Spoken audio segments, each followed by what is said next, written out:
Très heureuse de vous retrouver dans votre journal hebdomadaire. Voilà les titres.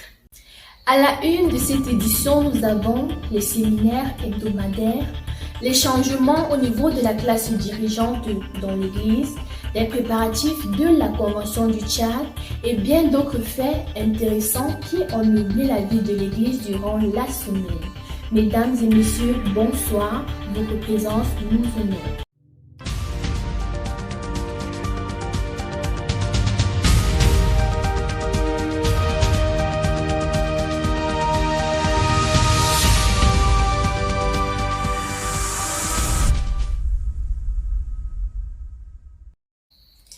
Allez partout dans le monde annoncer la bonne nouvelle, l'ordre des enfants de Dieu exécuté par ces derniers.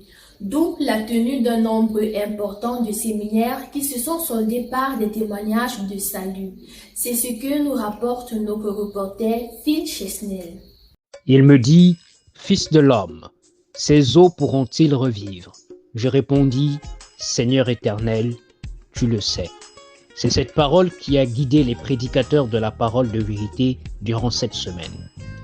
Ne sachant pas qui le Seigneur avait prédestiné au salut, ils se sont attelés à prononcer les paroles selon l'ordre que l'Éternel leur a donné. Et l'Esprit entra en eux, et ils reprirent vie. Et ils se tinrent sur leurs pieds. C'était une armée nombreuse, très nombreuse, constatée dans plusieurs pays, dont voici quelques-uns.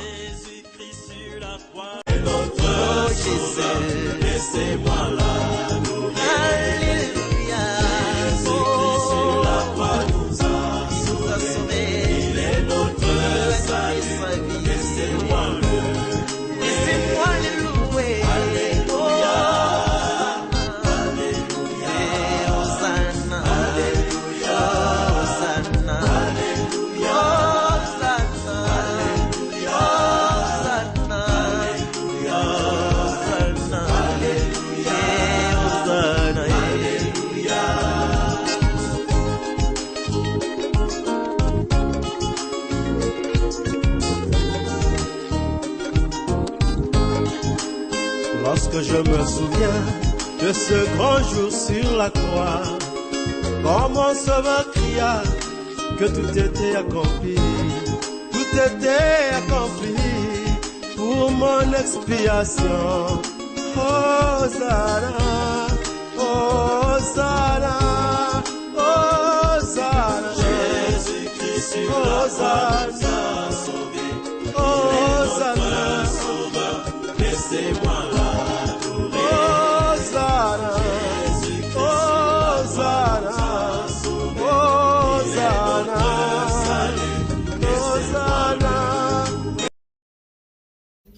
La convention du Tchad s'annonce à grande pompe. Les frères se multiplient des réunions et les choses avancent considérablement.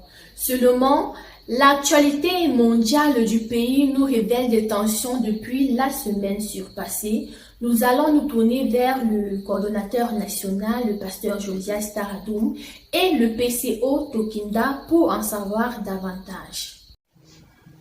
Bien-aimés, chers frères et sœurs d'Afrique, de la diaspora ainsi que les aînés de la Corée, nous voulons bénir le Seigneur pour l'avancée remarquable dans la préparation de la Convention internationale d'Africa Life World Mission qui se tiendra à N'Djamena par sa grâce du 16 au 25 décembre 2022. Nous avons déjà trouvé le local qui doit abriter la convention ainsi que celui de la formation après la convention. Nous bénissons aussi le Seigneur de la mobilisation des différents pays pour la participation à cette grande messe. C'est un grand moment et les efforts doivent être conjugués pour rechercher le dernier païen du côté du Tchad. Et nous vous encourageons à continuer de nous soutenir en prière pour la tenue de ce programme. En effet, en ce qui concerne les bruits de guerre et les guerres, nous ne sommes pas étranges à ces choses parce que nous sommes des hommes avertis. Le Seigneur nous dit dans Matthieu le chapitre 24, verset 6, il dit « Vous entendez parler de guerre et de bruit de guerre. Gardez-vous d'être troublés, car il faut que ces choses arrivent, mais ça ne sera pas encore la fin. » Et l'apôtre Paul dira également à Timothée « Prêche la parole en tout temps, insiste en tout moment, à tout moment favorable ou non. » C'est pourquoi j'invite toutes les coordinations à se mobiliser, à continuer de se préparer pour la participation à ce rendez-vous et que le Seigneur nous soutienne. En ce qui concerne les événements douloureux que vous avez entendu parler, en effet, le 21 avril 2021, la junte militaire a pris le pouvoir après le décès du président Idriss Déby Itno. Son fils a été intronisé pour une transition militaire de 18 mois. Et après les 18 mois, ils ont promis rendre le tablier à un civil. Mais à l'issue des 18 mois, son mandat est prorogé encore de 2 ans avec la possibilité de se présenter aux échéances électorales. C'est pourquoi la population a manifesté hier pour manifester son mécontentement et ça a été réprimé violemment, plus d'une cinquantaine de décès. Mais nos yeux sont rivés sur le Seigneur et continuons à prier pour cette grande rencontre et que le Seigneur nous soutienne. Toujours dans le registre des séminaires, le mois de septembre n'a pas été de tout repos pour les prédicateurs et les fidèles.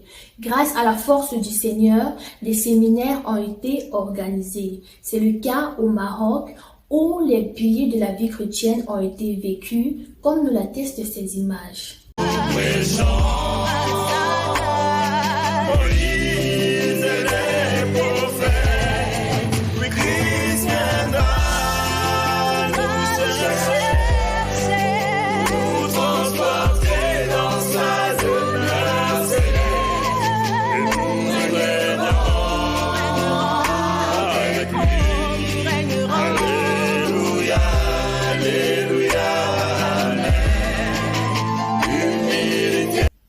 Le Gabon a organisé un concert qui a fait du bien dans le cœur des sauvés, mais qui a également été un outil évangélique. La communication du Gabon pour ce reportage.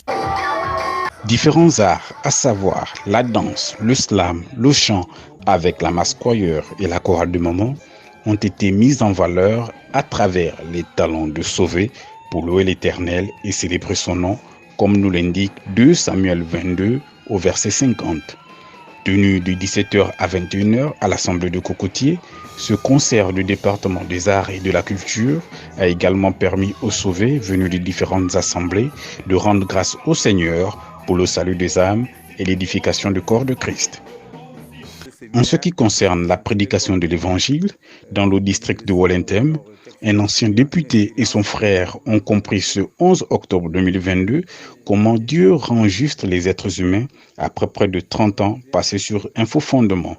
Par ailleurs, à Port-Gentil, les assemblées de Garage Cissé et de Côte d'Azur ont tenu 2 séminaires, dont un pour les enfants.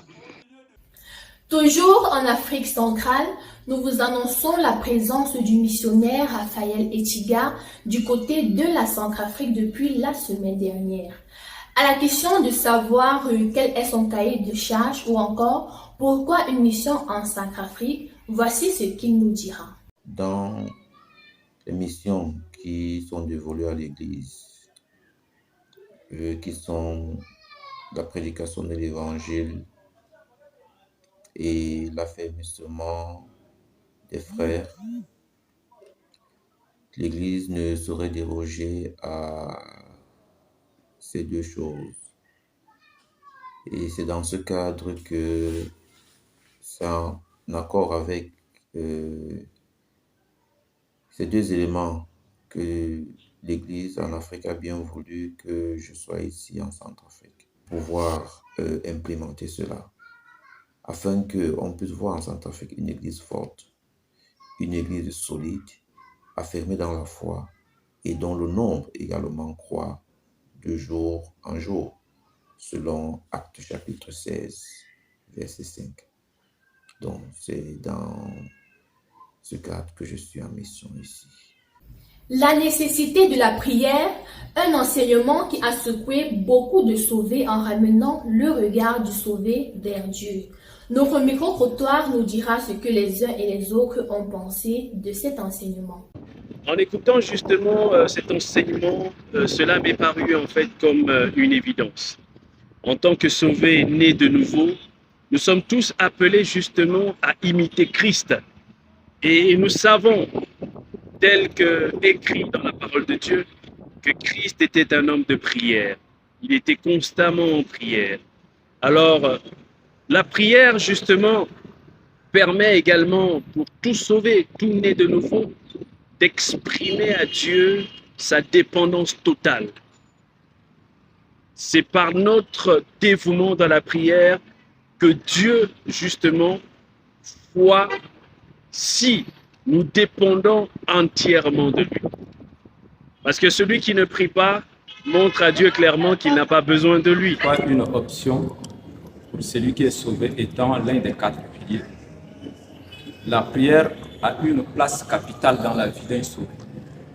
Pourquoi? Parce qu'on ne peut pas prêcher sans prier, demander la faveur de Dieu. Celui qui ne prie pas, c'est un orgueilleux. Si tu ne pries pas, comment tu peux penser porter des fruits? Donc la prière, on ne peut pas s'en passer. De la même manière que la communion et les autres piliers. On comprend que par la prière, on parle à Dieu. On peut traverser des épreuves. On sait que Dieu a déjà tout accompli. Mais la prière est une soumission également par rapport au planning, au projet que Dieu a fait dans ce monde, concernant l'œuvre, concernant la marche du sauvé sur la terre. Donc, un sauvé qui ne prie pas, or, il y a un pilier qui manque sur les 4 piliers. Donc, la prière est nécessaire pour servir, pour tout ce que nous faisons pour le Seigneur. Ce que j'ai retenu, c'est que je ne prie pas pour que ma condition change, car ce qui doit arriver ne dépend pas de ma prière. Mais si je prie, c'est parce que Dieu me le demande. Lui, il sait tout, mais moi, je ne sais pas tout. Je vous remercie. Notamment par rapport à la prière, qui est un des leviers, un des piliers principaux de l'Église. Il faut avouer que la prière, ce pilier, n'est pas encore véritablement vécu par les sauvés, dans l'ensemble, y compris au Bénin. Et nous avons remarqué que depuis un certain temps, il y a un vent de, j'ai envie de dire, de réveil qui souffle sur ce pilier afin de nous amener à vivre véritablement ce pilier, afin de susciter en nous l'envie de prier. C'est dire que le Père a besoin de nous entendre, d'entendre le cri de cœur. Le Seigneur Jésus nous a montré l'exemple. Lui-même en tant que maître a souvent prié avant d'aller prêcher, a souvent prié avant de faire toutes choses. Et il est notre modèle par excellence. Donc je remercie le Seigneur pour avoir insufflé ce vent qui vient nous emballer tous au niveau de l'Église. Et que véritablement les frères et sœurs, chacun à divers niveaux, puissent véritablement prendre à cœur cette chose, cette prière qui est un véritable levier et que nous puissions vivre ce que nous. Et que le Seigneur nous fortifie et qu'il bénisse son Église. Amen. La prière est un outil très important avec lequel nous ne pouvons jouer. Le vice-président Afrique nous invite à la 2e rencontre de prière générale. Nous l'écoutons. Mais moi, je recours à la prière. Psaume 109, verset 4. Cher ami, je voudrais t'inviter à la prière matinale que nous tenons désormais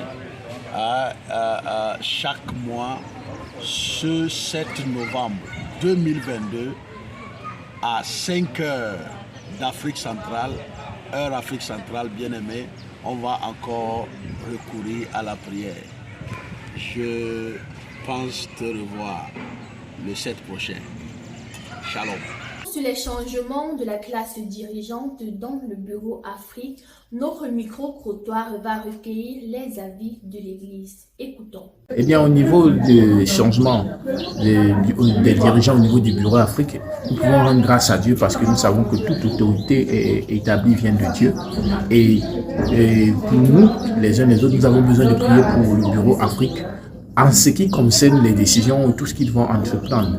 Et nous savons que toute organisation, pour des besoins stratégiques, est obligée de faire des transformations et des changements. Je crois que c'est dans ce cadre qu'il y a eu tout ça. Et nous apprécions, nous, du côté de la Côte d'Ivoire, de pouvoir toujours collaborer avec un point focal qui portera notre voix au niveau du président africain.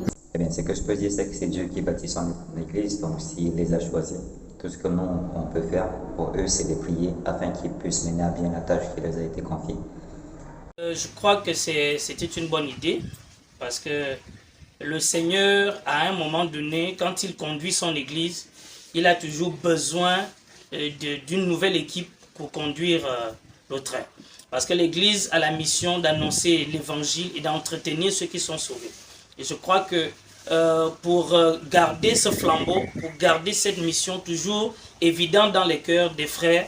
Le Seigneur a bien voulu trouver cette idée majestueuse, la mettre en pratique pour qu'aujourd'hui nous continuions de regarder au Seigneur et toujours garder les yeux sur l'objectif de l'Église qui est celui du salut des âmes. Parce que dans la maison de Dieu, nous avons besoin qu'il y ait donc de l'ordre, des lignes de conduite en ce qui concerne sa parole. Raison pour laquelle nous ne faisons que marcher selon l'orientation qui nous est donc accordée depuis le bureau Afrique. Et on rend grâce à Dieu, il y a toujours des ouvriers qui vont travailler pour le Seigneur en ce qui concerne le salut des âmes. La première chose que nous devons dire, c'est de remercier le Seigneur pour toutes choses qui arrivent. Parce que la Bible peut nous dire qui dira. Qui dira si qu'une chose arrive sans que le Seigneur l'ordonne. Nous bénissons le Seigneur pour toutes les choses qui permettent que ça arrive dans son Église. Que son nom soit glorifié. Entre autres, nous allons simplement aussi ajouter que nul n'est indispensable dans l'Église du Seigneur. Tantôt, à un moment donné, il utilise certains serviteurs. Tantôt, à d'autres moments, il utilisera d'autres également. Donc, nous serons tous prêts à un moment donné de le servir. Et nous serons tous également prêts à un moment donné qu'il puisse nous remplacer par d'autres personnes. Donc que son nom soit glorifié. Nous allons simplement dire aux frères qui étaient à son service au niveau du bureau Afrique et qui ne le sont pas aujourd'hui, que le Seigneur a voulu certainement les remplacer par d'autres qu'il juge utile en ce moment-ci. De ne pas pouvoir prendre ça comme un sujet de frustration parce que dès qu'on comprend que le Seigneur est à l'œuvre, et que nul n'est indispensable, ça doit pouvoir passer. Encore que nous ne sommes pas dans l'église dans des revendications de poste. Annonce. Tout pour l'évangile. Allons massivement nous abonner à notre compte TikTok Africa Life World Mission. Or, la Bible définit le sage dans le livre d'Ecclésiaste pas comme celui qui a acquis beaucoup de connaissances, mais comme celui qui a l'explication des choses. Savoir qu'on sait ne garantit pas que ce qu'on sait, on le comprend. Lisons la partie en rouge. Un de toi. Il est bon que le cœur soit affermi par la grâce. Il est bon que le cœur soit affermi par la grâce. Et la grâce nous enseigne davantage. Je suis en train de faire le résumé de ce que nous avons dit. La grâce nous enseigne davantage la grandeur du salut que nous avons obtenu. Et nous amène donc à réaliser notre responsabilité, à ne pas être des personnes qui négligent un si grand salut. Déjà, 3093 abonnés sur l'application Lifehold. Et toi, qu'attends-tu pour t'abonner? L'abonnement est facile et simple. Il suffit de te rendre sur Play Store et taper Lifehold.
C'est ici que s'achèvera notre note informative.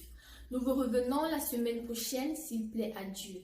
Toutefois, n'oubliez pas de nous suivre sur nos différentes pages, à savoir Africa Life World Mission sur Facebook, Instagram, TikTok et Adassa Production sur YouTube.